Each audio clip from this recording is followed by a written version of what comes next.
Hello everyone, in this video we're gonna discuss the history of React. Okay, see, React was developed by Facebook. In which year?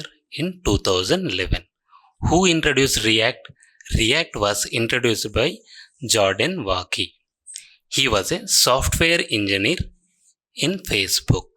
Okay, next, in 2013, due to the huge success of React, they made it as a open source.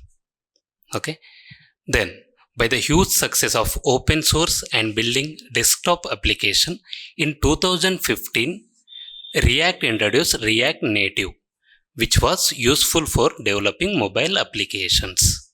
Okay, next, then they added many more features in 2016, which is called as React Fiber. Then in 2020 they introduced React 17 version, in which it has more performance. Okay, more performance, and they introduced many more features. Currently we are using React 18 version or React White. That's it.